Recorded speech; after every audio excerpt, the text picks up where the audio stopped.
What is communication? Basic communication is exchanging information from one person to another and comes in many different forms. For example, we communicate when we speak, write, and even sometimes when we move. All communication involves a sender and a receiver, which means that being an effective communicator also includes being a good listener. Communication is important, and being a good communicator leads to better relationships with our coworkers, family, and friends. Let's take a look at different forms of communication in more detail. Speaking and listening. Speaking is probably what you first think about when someone says communication.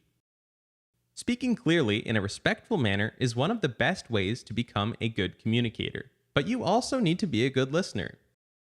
Listening to what other people are saying and understanding their point of view is an excellent way of showing respect to others.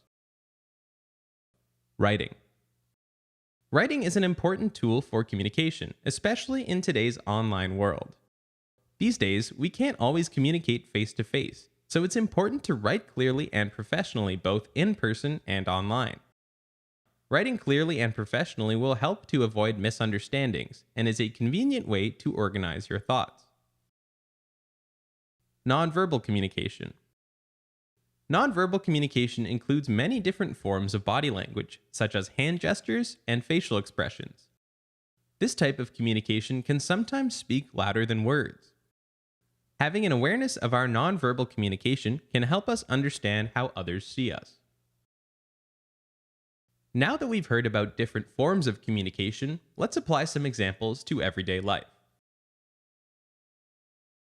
Ineffective communication at work.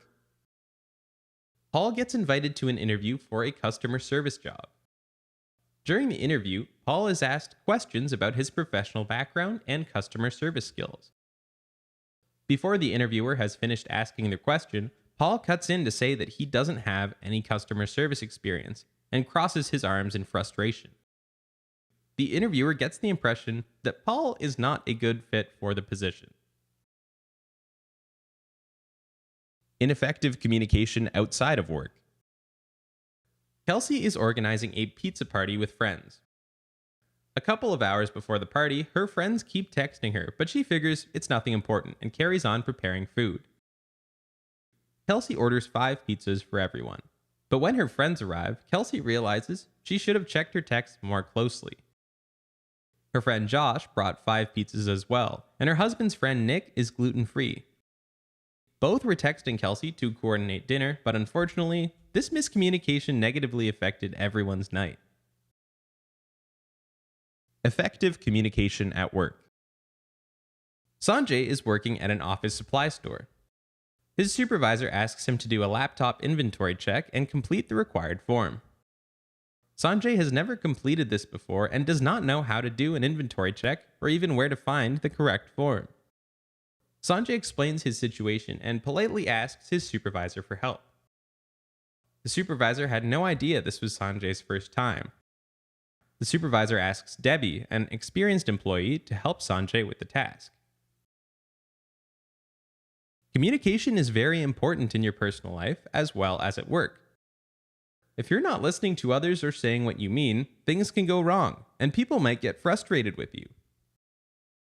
Having good communication skills helps you be successful at your job, as well as in your personal relationships. It includes speaking, listening, writing, and body language.